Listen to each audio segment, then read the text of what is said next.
El tema sobre el cual se me ha pedido conversar hoy con ustedes es el de las empresas públicas, sus transformaciones y los desafíos que enfrenta, por ejemplo, el nuevo gobierno que se vaya a instalar en el país el año que viene en esta materia.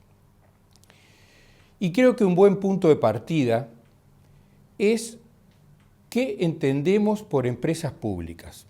Ustedes habrán apreciado que habitualmente en la prensa, en los medios de comunicación en general, se habla muchísimo de empresas públicas. Pero ¿qué son las empresas públicas? Si nosotros pensamos en la Constitución de la República, esta expresión empresas públicas se utiliza una sola vez en el artículo que regula la Oficina de Planeamiento y Presupuesto, cuando se alude a que habrá comisiones sectoriales y que en esas comisiones sectoriales estarán representadas las empresas públicas y privadas. En ninguna otra parte de la Constitución se habla de empresas públicas. En la jerga habitual, sin embargo, todos sabemos que cuando se habla de empresas públicas se piensa en ANCAP, se piensa en Antel, se piensa en el Banco de la República, es decir, se piensa en los entes autónomos y en los servicios descentralizados de lo que la Constitución llama el dominio industrial y comercial del Estado.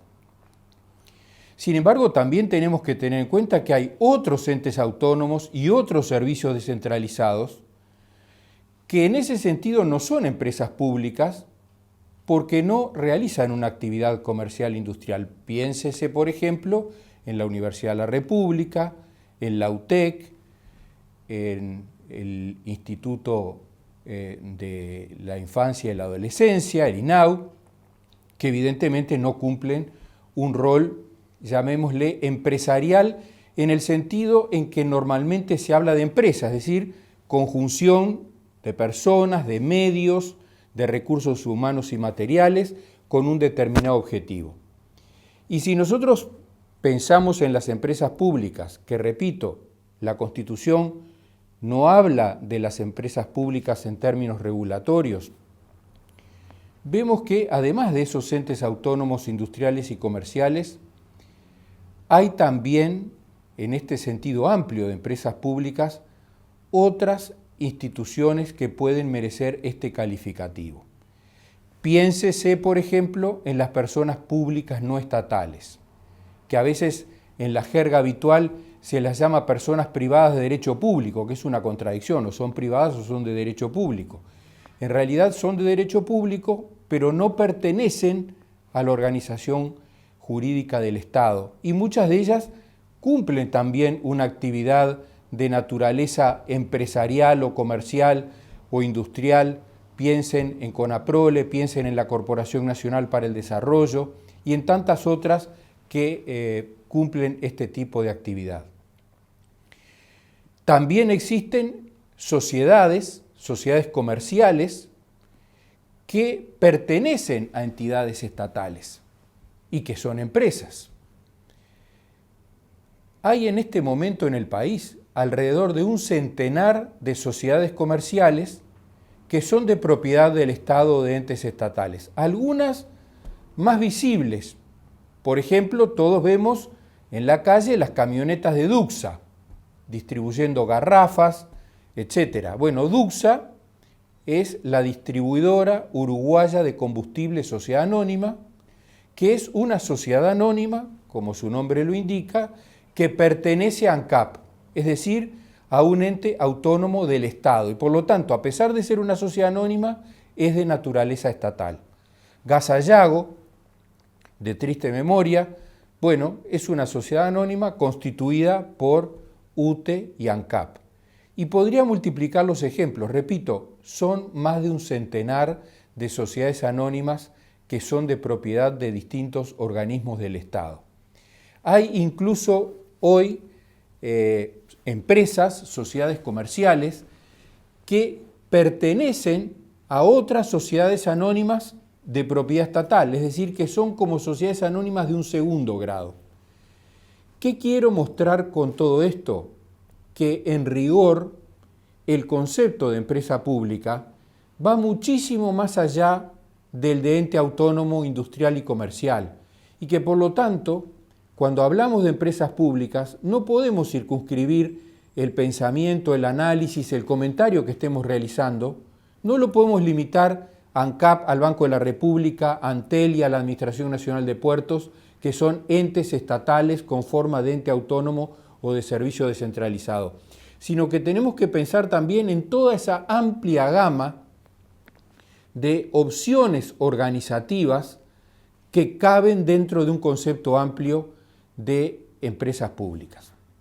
Y partiendo de esta noción amplia de empresas públicas, el desafío que se plantea es el de pensarlas de un modo coherente cara al futuro. Y cuando pienso en cara al futuro, no estoy imaginando un futuro remoto, estoy pensando en lo que me gustaría que estuvieran pensando hoy los partidos políticos o los candidatos a las futuras elecciones nacionales, en términos de decir, bueno, ¿qué vamos a hacer con las empresas públicas? ¿Cómo vamos a proceder con las empresas públicas? ¿Qué transformaciones son importantes realizar o tener en cuenta para que ese sector, que no es pequeño, que es enorme desde el punto de vista de la organización, pero que es mucho más grande todavía si lo pensamos en términos de manejo de fondos públicos? Porque toda esta gama de alternativas, entes autónomos, servicios descentralizados, sociedades de economía mixta, personas públicas no estatales, sociedades anónimas del Estado, sociedades anónimas de segundo grado pertenecientes a otras sociedades estatales, todas se nutren en buena medida de fondos públicos. Y cuando están comprometidos los fondos públicos, entonces el pueblo, la ciudadanía, todos nosotros tenemos el derecho de saber qué pasa con el manejo de esa plata. Y no solamente tenemos el derecho de saber, tenemos el deber de controlar. Obviamente, no va a controlar cada uno desde su casa, para eso también el Estado, la Constitución organizan un sistema de control que lamentablemente, es de las cosas que tenemos que pensar, muchas veces hoy no llega a la fiscalización, ni siquiera a conocer qué es lo que pasa en muchas de estas formas de organización empresarial.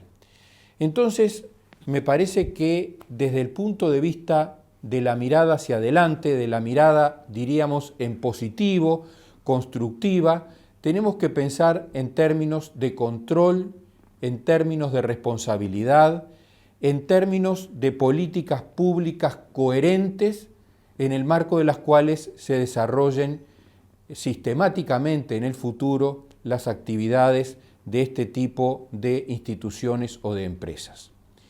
Piensen en esto. La Constitución, cuando se modificó en el año 1966, mediante plebiscito, como siempre que se reforma la Constitución se requiere de un plebiscito, agregó una frase en sede de entes autónomos y servicios descentralizados. Y es que al frente de esas empresas públicas debían ponerse personas de notoria idoneidad personal, funcional y técnica. ¿Qué quiere decir esto? Quiere decir que necesitamos buenos administradores. Y no alcanza con pertenecer a un partido político y no haber obtenido los votos para llegar a una posición de intendente, de diputado o de lo que fuere, para ocupar un cargo al frente de una empresa que maneja mucha plata, muchos fondos públicos y que cumple actividades que son de interés nacional. Primer punto importante, una política sectorial y gente capacitada al frente de cada una de esas empresas. Control. Donde no hay control no se sabe lo que pasa. Esto es así en la familia, en la empresa y en todos los órdenes. Si en la casa los padres no sabemos qué hacen los hijos, hay descontrol. El control nunca es malo, siempre es bueno desde el punto de vista de la colectividad y aún desde el punto de vista del controlado, porque sabe que se le está mirando. Donde no hay luz, donde no se mira, ojo, porque puede aparecer la corrupción. Es un riesgo la tentación del no estar controlado o el no estar mirado. Y la contracara, sin duda de esto, es la responsabilidad, y con esto termino. Responsabilidad, si ustedes ven el sentido de la palabra, viene de responder. Y en el derecho, en el Estado de Derecho, todos deben responder por lo que hacen.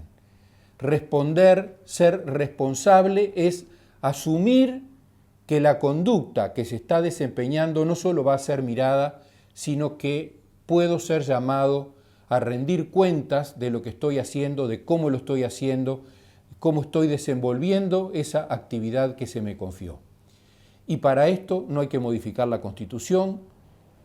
Es verdad que sería conveniente ajustar algunas leyes, pero me parece que lo más importante es cultural.